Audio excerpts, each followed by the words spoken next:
Eesti naiste korvpallikoondise liidriks on kerkinud alles 26-aastane ääremängija Mailis Pokk, kes tänavuseks hooajaks vallutas uued kõrgused, kui asus mängima Prantsusmaa kõrgligasse Land Basketi naiskond. Tema enda sõnul on kindlasti tegemist kõige tugevama tiimiga, kuhu ta senise karjääri jooksul kuulunud. Meil on ikkagi väga kogenud mängijad seal, kes on eelnevalt naiste NBA-s mänginud, kes on Jekaterinburgis mänginud, alustades Celine Dumergiga, lõpetades Tšehhi koondise mängijatega ja Prantsusmaa enda koondiste mängijatega, et väga tihe konkurents on meil.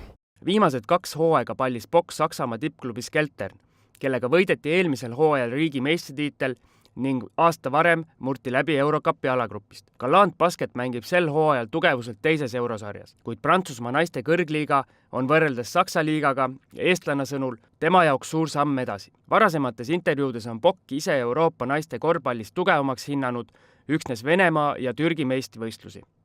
Kindlasti on see tase kõrgemal, et see on suur samm edasi, mängupilti vaadates on mäng jõulisem, väga palju jõulisem, kiirem kindlasti ning tiimisiseselt ja võistkondlikud eksimisruumi on palju vähem, kui oli mul Saksamaal. Minu roll on kindlasti tulla ja kaitses mängida, see on esmane roll, et hetkel ma ei ole põhimängijatest, aga kuna meil ongi 9, siis seal ei olegi sellist, et kõik on mängijad ja siis panustada rünnakus nii palju kui võimalik, et eks ta selline natuke rollimängija osa ole veel, aga kui sisse elada, eks ta siis tõuseb ka see vastutus mängus. Eesti korvpallikoondise peatreener Janne Šasmin peab Pokki panust kohaliku korvpalli äärmiselt oluliseks ja kiidab mängijat eraldi veel seetõttu, et noor naine annab innukalt oma kogemusi edasi noorema generatsiooni palluritele. Ta on väga heaks eeskujuks nii noortele seal U18, aga see kohati mulle tundub, et tema oma mäng jääb selle tõttu tahaplaanile, aga ta tegutseb väga hästi ja ta on väga heaks motivaatoriks ja ta on alati olemas nende noorte jaoks, et tema panus on hetkel hindamatu. Minule väga meeldib Prantsuse korvpall, see mängustiil, see kiire, agressiivne, jõuline, et selles suunas me ise läheme. Jah, eelkõige meil on vaja mentaalselt jõuda nii kaugele ja füüsiliselt, et me oleme võimelised ja seda mängu mängima. Aga Mailis, paar muutust siin ka tema mängustiilis oli, et ta läks sammudesse ja seda, mida seal see mäng eeldab, et seda ta meile ka siin näitas. Et mul on väga hea meel, et ta saab nii kõrgel, nagu öeldakse, nii kõrgel seda mängu mängida ja astuda üks samm edasi ja noored, palun võtke eeskuju ja minge tehke järgi.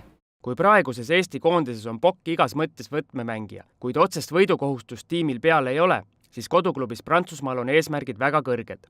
Eurosarjas esmane eesmärk on kindlasti alagrupp ära võita, sealt edasi minna 16 hulka, sealt nii kõrgele kui võimalik, Prantsusmaa liigas karikasarja võita, et saada otsepääs Euroliigasse järgmine hooaeg ning meistrivõistlustel siis saada miinimum on top 6 ja sealt edasi top 4, sellepärast et järgmine aasta Prantsusmaal on niimoodi, et top 6 võistkonda saavad ainult osaleda Euroliigas või Eurosarjas, et kes alla 6. jääb, siis sellel ei olegi üldse võimalust Eurosarja, et see on meie miinimum eesmärk, et järgmine hooaeg ka Eurosarjas olla.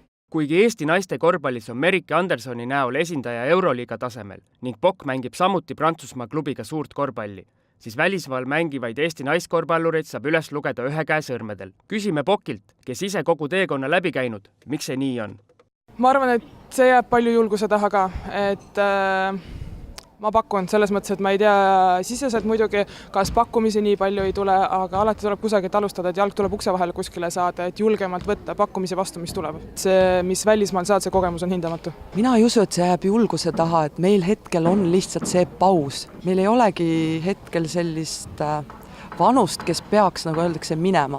Mina näen, et see järgmine generatsioon, kes peab minema, on hetkel Audenteses, kellega Marko Parkonen on väga head tööd teinud, et siit ongi nüüd, kus on vaja samm edasi minna. Et kui need seal hakkavad riburadapidi välja minema, siis ongi see, mille nimel me tööd teeme. Mängijad, võtke ennast kokku, kuulake Mailist, kui äge ja lahe on tegelikult mängida seal ja see asi ei ole üldse nii hull. Asi on ikkagi tahtmises ja peas kinni.